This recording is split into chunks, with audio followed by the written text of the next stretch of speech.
John? Ang sukat dito sir, 100 square meter din ito kasi dito nag-iit kasi dito sa buwan ng kalsada. Kutso dito, 260 pa po. Diyan sa may sabi niya ng mga kulo. Kapag ito sir ay, diretso ang kanya. Anong materialis? Ay, ang materialis ko ay ano, pwede po yan makapasok yung sasakyan. Yan lang sir ang bagsak ng materialis Yan na lang may po ang ano yan. bagsak. Yan sir. Tapos po, kung sa halong naman po at saka sa buhangin, meron po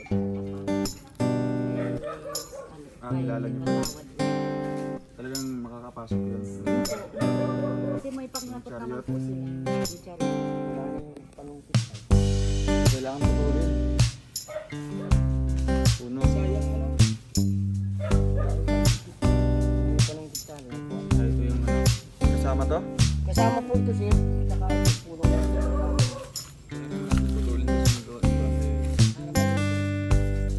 Ay, nasa sa inyo na po yun. Ito yun. Ang baba nito. Yan, dyan po sir. Doon sila sa kanya. Wala naman yan ang mga ano. Ito yung nangyayari sila. Tapos sinunod.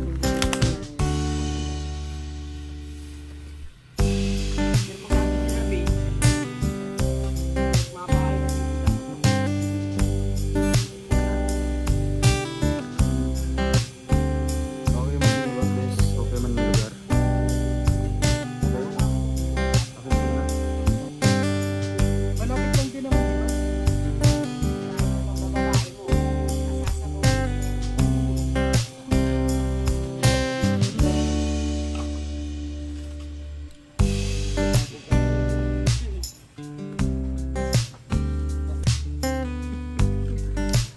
May daan din sa likod. Wala na.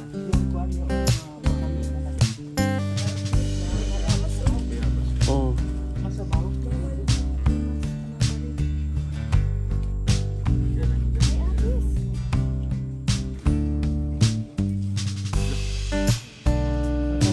Marami sa ano lang ang po dito sa aso kasi Ayan o. Lapit lang o.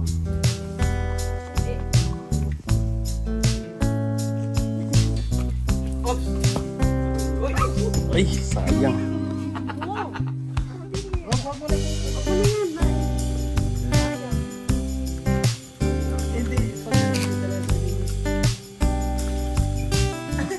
galing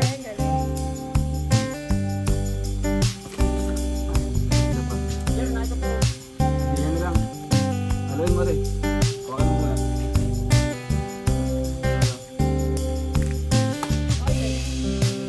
ganun maganda sa lipagan ng durian.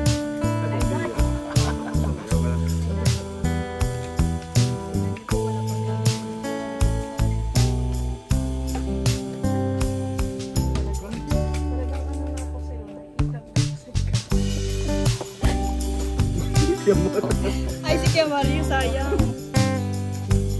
Pag hindi na sa labilaw pa yun.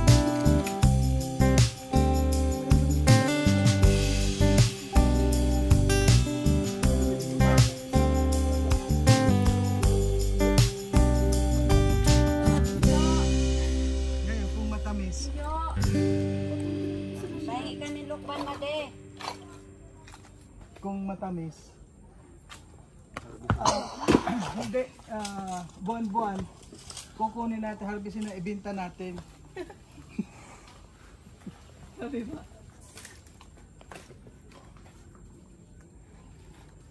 Talaga naman silang kinarira pagiging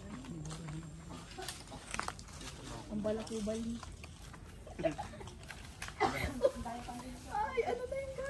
Sed. Balakubal. Sed. Balakubal. Siguyo. Saan? Sabi mo siguro. Oh. Laging sabi mo, siguyo. Si Yukachi. Isa. Oh, hindi na mo nulog. Sabi mo daw. Go.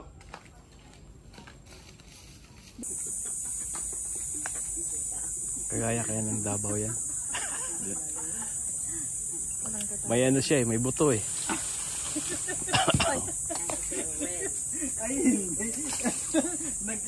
Uy! May galit siguro si Kuya. Nag-iba yung mukha nito. hindi tulad dun sa Davao, no? Okay na yan. Okay na yan. Okay na yan. Tama na, di ba ito?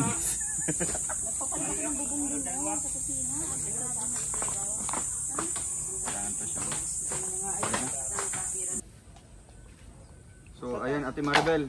Approve ba sa inyo yung lote dito? Pesto. Okay man na po yan. So, anong message nyo po sa mga tumulong po sa inyo? Maraming salamat po sa lahat po ng nag-donate po nung lote po ni Lourdes. At saka po sa lahat po ng mga sponsor po. Ako po ay lubusang nagpapasalamat po sa inyong lahat. Kasi po, nandahil po sa inyo, matutupad po ang pangarap ng aking pamangkin. So God bless po sa inyong lahat. At lalong-lalo na po kay Sir Bal Santos Matubang, Kuya Bal, maraming salamat po sa grupo nyo po. At sa Team Kalingap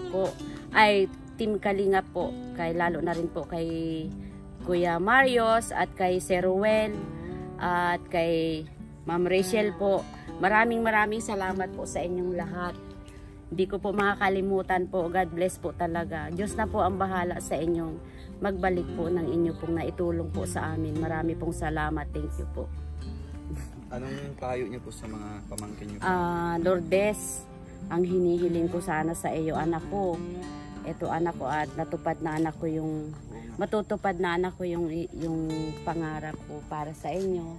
Pangarap mo, sana naman anak ko, pagbutihan mo ang pag-aaral mo dahil ikaw ang magagabay sa mga kapatid mo at mama mo. Sana wag mo ako anak kong biguin dahil hindi habang panahon na tayo ay magkasama. Darating yung araw na mawawala na rin ako. So kayo na lang, kaya sana anak ko pagbutihin mo hanggang sa huli. Hanggat nandito ako, sa piling ninyo, hindi ko kayo pababayaan. Basta't mangako ka sa akin. Mangako ka sa akin na hindi mo sisirain ang tiwala ko sa iyo. Gagas, anong masabi mo? Di ko po tayakan yung mga panahon na kasama pa po tayo.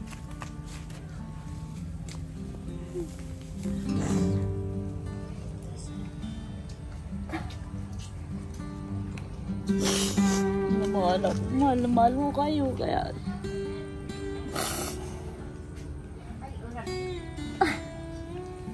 So yung pangarap niyo po ate para po sa mga pamangkin niyo po. Ito na.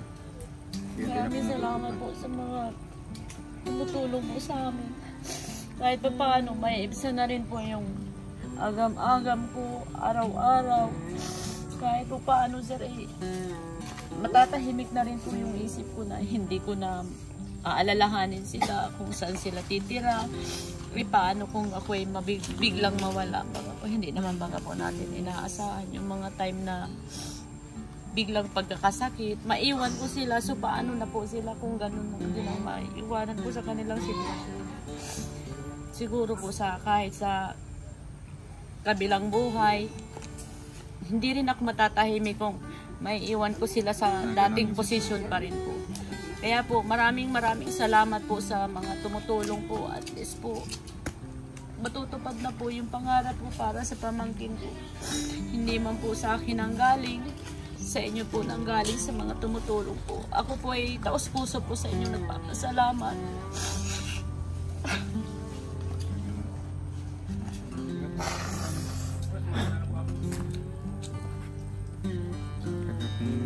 Masaya po si Ate Maribel na kasi matagal na po na pangarap niya na magkaroon ng magandang bahay po sila. No? si Lourdes. Kasi ito yung saksi talaga kung gaano kahirap yung sitwasyon ni Lourdes. Simula pa sa mama po niya, kapatid po ni ate, hanggang sa ngayon, di ba po? Opo, ang gusto ko lang po pati sana po ay yung mama niya ay Magamot. yung pong maging matino na po yung pag-iisip niya kasi po ayaw po talaga niya sa akin sumama. Yun po ang isa ko pa pong pinoproblema. Pagkasama daw po niya kami sa bahay, ayaw daw niyang umuwi. Ayaw daw po niya sumama dito sa mga anak kung kasama daw po ako. Yun ang sabi niya. Opo. Bakit po? Hanggang Hindi ngayon ko po po ate, kasi may alam ano kung po. ano po ang mga nangyayari dyan sa tao na yan eh. Hindi na po kasi nakikita, hindi nyo po kasi naiintindihan po yung mga pong mga paghihirap po sa kanila mag-iina. Hindi po kasi niya ako naiintindihan. So bali po pag siya po ay nakakaranas po ng yung galit pag po, yung para baga pong may dating siyang buwanan baga pong hindi kumpletong masyado ang Kayo isip po yung niya. ano, Ako po lagi yung sinasama niya. Lahat po ng paratang niya. Okay lang naman po sa akin yun. At least hindi naman po Iintindi totoo. niyo lang po. Opo. Ang masakit po ay para baga pong itinuturi niya akong ibang tao sa kanya. Ako po ay nasasaktan masyado kasi mahal-mahal ko naman po yung ate ko. Sa gusto ko lang po na kami matahimik. Kaya lahat po ng gusto niya kung saan siya gustong lumapit, hinahayaan ko na lang po siya. So bali po ang sa akin na lang, wag naman sanang samantalahin ng mga nilalapitan ng kapatid ko. Unawain na lang po sana niya yung sitwasyon ng kapatid ko kasi nga po hindi nga po matino ang pag-iisip. Nga po ang problema ko. yeah, gusto niyo po na medyo yung magamot po siya sa ano at Opo. pag-iisip. Pagkaroon po sana ng pang maintenance lang po.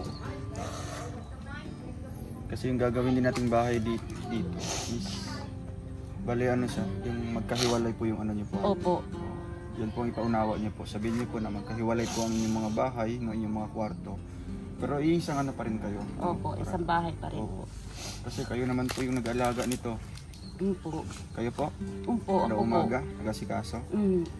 May minsan po pag yun pong busy din po ako, natulong naman po siya. Sana po ang nag-aasikaso sa mga bunso niya. Kasi naasikaso Ng po mga naman anak po niyo. yung dalawa ko. Kailan po yung anak niyo po? Dalawa. Yung kasama niyo ngayon. Po. Isang 12 anyos at isang 10. Ayun, grabe. Tutupad na po mga kalingap. No? At dito na, may lote na po dito. Babayaran na po natin mga kalingap. And doon pala, mag-iipon na tayo para po sa pambahay po nila Lourdes. No? Kaya Lourdes, ang mapapayo ko lang sa iyo, no? Bilang kuya at bilang tumutulong din sa inyo. Pahalagahan mo itong mga tulong ha. Huwag mong walang bahala, di ba? Talagang ipakita mo sa mga tumutulong na nag-aaral kayo mabuti, di ba? May respeto pa rin sa kay tita at mama mo, di ba? At palagi kayong magpasalamat kay Lord, ha? Sa lahat ng mga biyaya. Kasi wala din naman kami kung wala din si Lord. At balik kami lang yung tulay para ihatid ang mga tulong galing sa ating mga iba't ibang sponsor. Kaya ito, sana ito yung umpisa, no? Para mabago po ang inyong pamumuhay doon, di ba? Ilang taon po kayo nagtira doon sa ano ate? Ano po? 10. Sila Lourdes? Bali po 7. 7 taon? Opo. Tagal Opo. 7 taon tapos ganun yung sitwasyon. Simula po siya ng mag-grade 1 ay nasa akin na po yan. Ako na po nang paaral dyan. Simula mag-grade 1 siya hanggang po yung mga bunso niya.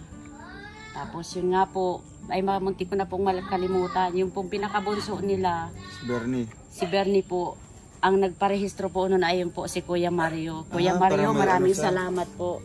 Para may birth certificate na para makapag-aral. Si Kuya Mario po talaga ang nagparehistro po noon kay Bernie. Kaya po nakapa-enroll ko na po siya.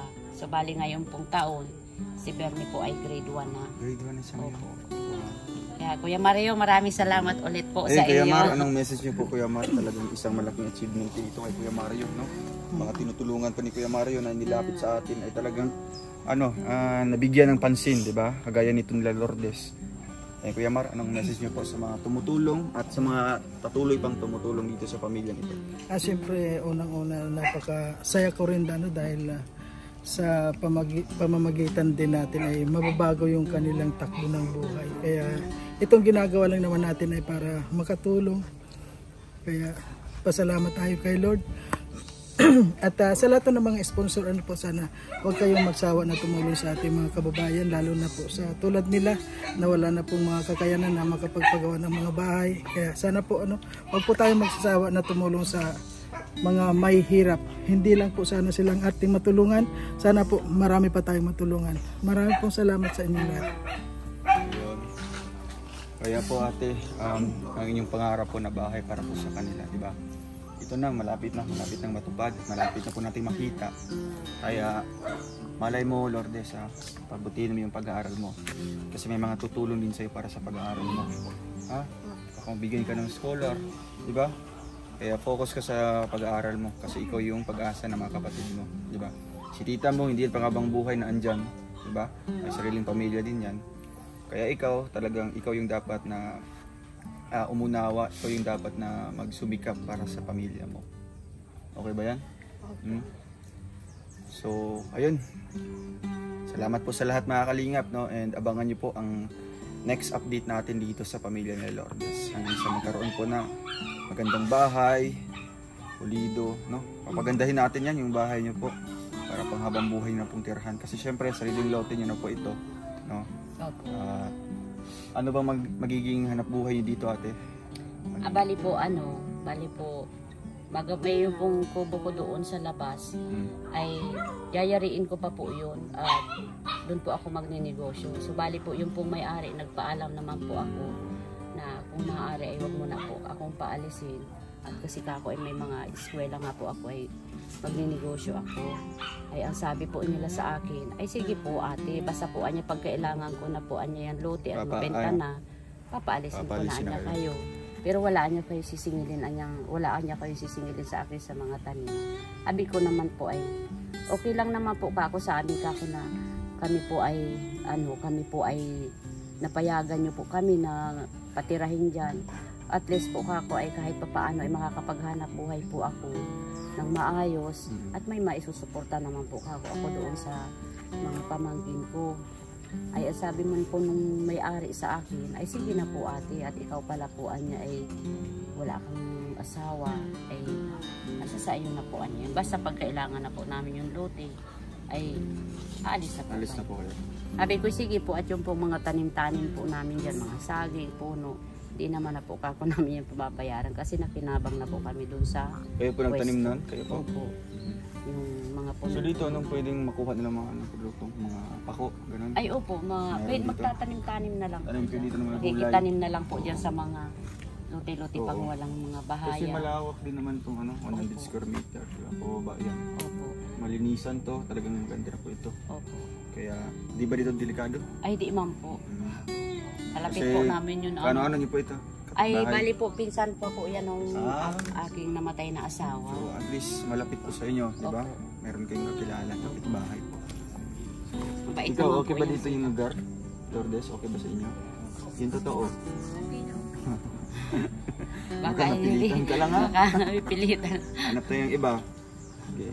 Pero ito, final na po ito ate ha. Wala Opo. na tayo. Kasi iniisip natin yung mga tumutulong, di ba? Opo. Naghihintay sila ng update kung kailan natin mabili yung lote.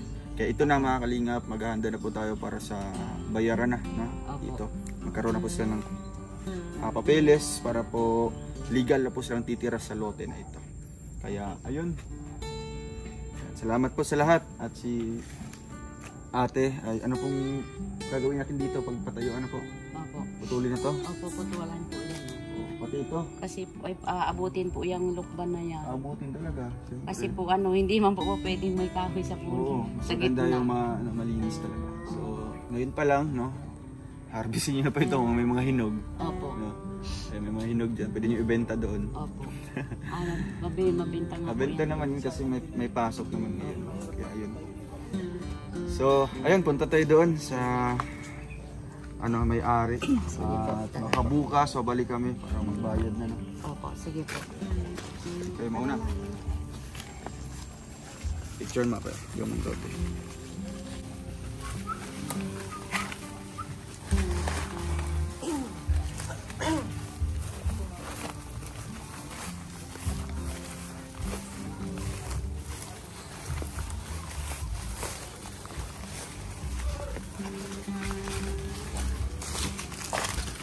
Ganito kasi yun. Ano kaya? Yung materialis.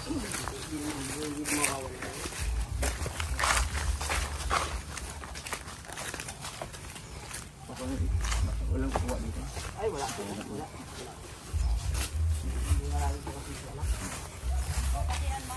Dito, magkano ang patong nila? Ano po yan? 120 na daw po yan, sir. Wala. May patong na yung agent. 120 daw ba ka? Yeah, picture guys. Namuti ka ito ganyan. Yan na lang, balik. Ito na lang. Picture. Yan. Baka sir, may ano pa, mayroon pa kayo matutulungan. Yung kabila, ibinibinta pa yun. Yung sa katapat. Yung karating doon. Nga, doon pasin pa lang doon.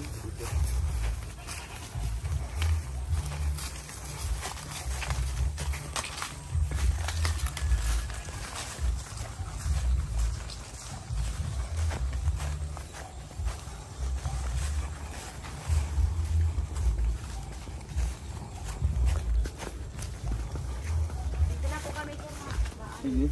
Ano na lang.